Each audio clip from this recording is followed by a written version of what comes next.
এবার লাঞ্চে যেহেতু পানি এসেছিল, ওর এটা দেখো, ওর হয়েছে 2 সাইড থেকে ট্রিমিং করে ওর এখান থেকে লাঞ্চ থেকে পানি বের করছে, কিন্তু বাম সাইড থেকে পানিটা বের করতে পারে না, কারণ বাম সাইডে হার্ট থাকে।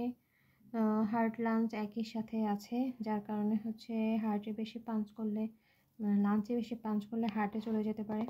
সো এখানে ডক্টর রিস্ক নেয় নাই আর অল্প কিছু বের হয়েছে, কিন্তু এখানে পানি আছে জমা, যার কারণে ফুসিড দিছিল খাওয়ানোর জন্য। তো ফুসিড খেলে হয় কি, বারবার বিড়াল প্রসাব করে এবং যার কারণে হচ্ছে বিড়াল দুর্বল হয়ে যায়, বিড়ালের হার্ট রেট বেড়ে যায়, দুর্বলতা বেড়ে যায়।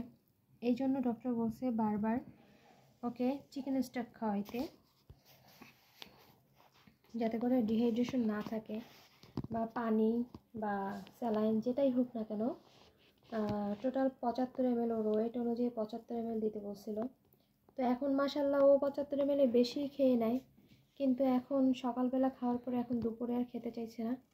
এই জন্য আমি আবার ওকে একটু সিরিঞ্জ দিয়ে খাওয়ানোর চেষ্টা করছি বারবার পানিটুকু। মাঝে মধ্যে খায়, আবার মাঝে মধ্যে এমন করে যখন মাছ বা মাংস বেশি খেয়ে ফেলে তখন আর পানি তেমন খেতে চায় না। আর যদি মাছ বা মাংস কম দেই তখন সাথে পানি দিলে, চিকেন স্টক দিলে, তখন এটা খেয়ে নেয়। আর স্যালাইন তো একদমই নিজের থেকে খায় না, ওইটা বানিয়ে নিজের থেকে খাওয়াইতে হয়। এই আর মাঝে মধ্যে দাঁতটা এরকম দিয়েই রাখে, দাঁত খুলেই না, মানে দাঁতের এই সাইড থেকে বিড়ালকে সবসময় খাওয়াইতে হয়, এই যে এখান থেকেই। তাও অনেক সময়, সব সময় খালি পাওয়া যায় না তাকে।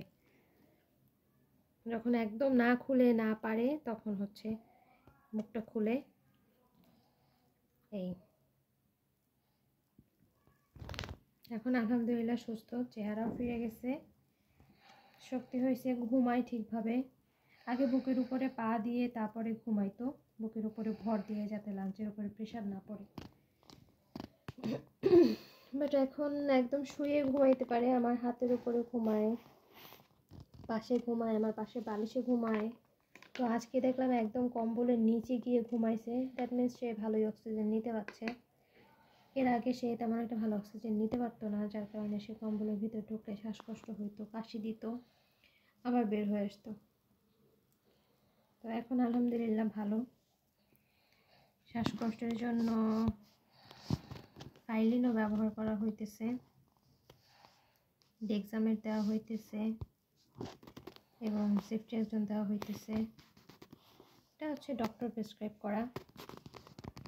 তো ইনশাআল্লাহ সে তাড়াতাড়ি সুস্থ হয়ে যাবে।